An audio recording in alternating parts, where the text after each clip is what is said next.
The Assam Chief Minister, Himanta Biswa Sarma, he has urged the centre to take a tough stand against Bangladesh and Pakistan, calling for strict action.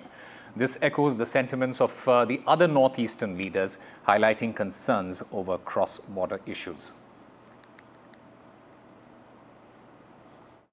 I think India should take tough action against Bangladesh also.